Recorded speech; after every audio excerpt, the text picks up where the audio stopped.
In this episode of Bite-Sized Buddhism, we will be talking about the personal training mapped out by the Buddha for living a life in peace and love.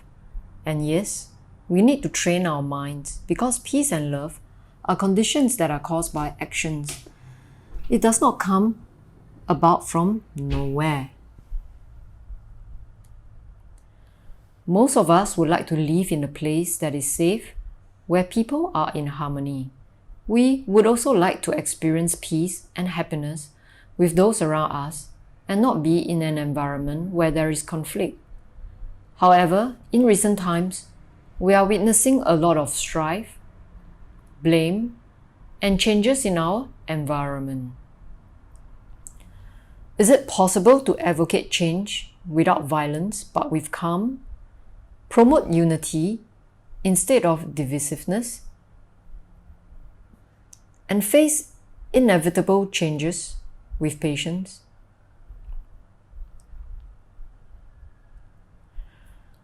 So far, we humans have made changes to the world through destruction.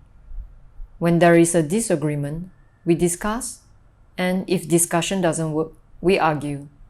And if argument does not settle the matter, we resort to destroying the environment to suit our inner views. However, there have been many teachings from ancient to modern times, exhorting us to learn to change ourselves in order to see the change we want to see in the world. If you think about it, if you are unable to soothe the pain and uneasy feeling in yourself, how would it be possible for you to calm those around you without agitating them? And if you are able to be an example of calm and virtue, those around you will be the witness, and they may be inspired by you. As Greek philosopher Socrates said, it is better to change an opinion than to persist in a wrong one. This is also taught by the Buddha. In the Buddhist training, wise view leads one's speech and bodily actions. In the last episode on karma and its fruits, we shared the Noble Eightfold Path as a training path for one who is interested to walk towards a life of peace and love, which culminates in the end of karma. The Noble Eightfold Path is depicted using a wheel, where the training is guided by wise view and leads to wise intention and to the rest of the mental factors. Wise view is the condition for right intentions, producing non-attachment, benevolence, and compassion. The Buddha said, just as a seed of sugarcane, hill rice, or grape planted in moist soil and receiving water would lead to fruits with sweet and delectable flavor, a person of wise view in whatever bodily, verbal, and mental actions experience well-being and happiness. The Buddha also taught that ignorance drives suffering and pain in the world. Ignorance produces wrong views, causing wrong intentions governed by lust, ill will, and violence. The Buddha compares wrong view to a bitter seed. He said, just as a seed of neem, bitter cucumber, or bitter gourd planted in moist soil and receiving water would all lead to fruits with a bitter flavor, so for a person of wrong view. We have spoken about this in our lessons on karma. Our view leads to intentions, and these are the seeds. They grow fruits, which are our speech and bodily actions, which then produce a harvest of bitter or sweet experience. The harvest in turn waters and cultivates our view and intentions. So instead of destroying the harvest, which we usually do by destruction, we can learn to recognize this cycle of experience with attention and observation. And then we can change the seeds of wrong view within our minds instead. For the Buddha, the motivation or intention for one to behave immorally is driven by the belief that there is no personal existence beyond death. It is also undercut by the belief that we are controlled or nurtured by external forces with no free will to act. But since you are like a gambler who can't be absolutely sure whether there is rebirth after death, wouldn't it be better to adopt moral behavior just in case you get a rude shock after the end of this life? Moreover, virtuous behavior also produces happiness right here and now. As for the free will to act, wouldn't it be better to believe you are able to act against the forces of nature towards a change you would like to see in yourself and the world than to feel like a victim of circumstances?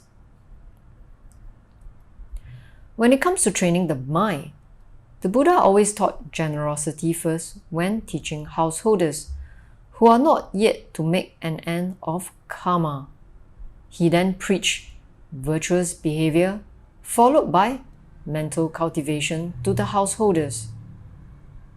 Training for the monastics are a combination of morality, which produces a soft mind that is clear without guilt or anger, leading to a concentrated mind, and wisdom to see things as they are, so that one finally gives up creating karma.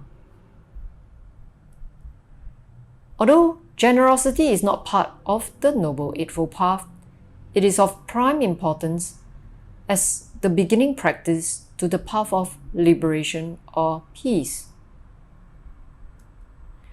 Creating a mental habit of giving or generosity helps to reduce the stain of miserliness or greed from the heart. Generosity is the first and important practice because if someone is unable to be generous at all, this person would not even start to tread the mental training of the Noble Eightfold Path. In a discourse, the Buddha gave 8 intentions behind our act of giving. He said, one gives a gift from desire, meaning you are expecting something in return from this gift. One gives a gift from hatred, such as gifting someone something hateful to the receiver. One gives a gift from delusion, meaning we are not sure why we are giving at all. One gives out of fear. One gives thinking, this is a practice done before by my father and forefathers, and therefore I shall not abandon this family tradition. One gives thinking that this gift, with the breakup of the body after death, I will be reborn in a heavenly world. One gives a gift thinking, when I give this gift, my mind becomes placid and elation and joy arise. One gives the gift for the purpose of ornamenting the mind, with the intention to lift the mind by letting go and cultivating tranquillity. The Buddha taught that when giving, it is skillful and beneficial for the mind to have these mental qualities. Before giving, the mind of the donor is glad. While giving, the mind is clear and bright, knowing that the mind is giving a gift. After giving, the mind feels satisfied and gratified in the action of giving. Many times, we give without thinking too much. We may give a gift mindlessly without awareness. Having the awareness of the act of generosity helps us to continuously gladden our minds. In case you are wondering, you can also train your mind as a receiver of the gift. As a receiver, you can train your mind by subduing passion such as greed or expectations of the gift and giver.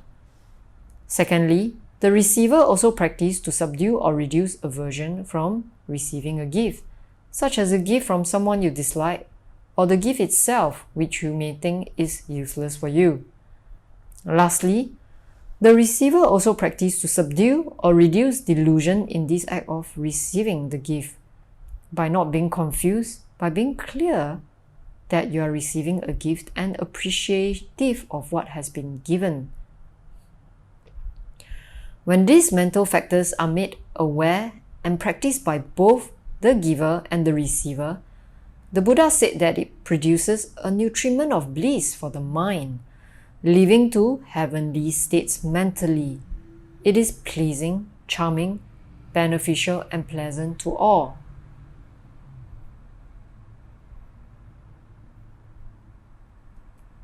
Generosity does not only benefit others, it also produces beneficial fruits here and now for the giver. First, the giver is charming to all those around him.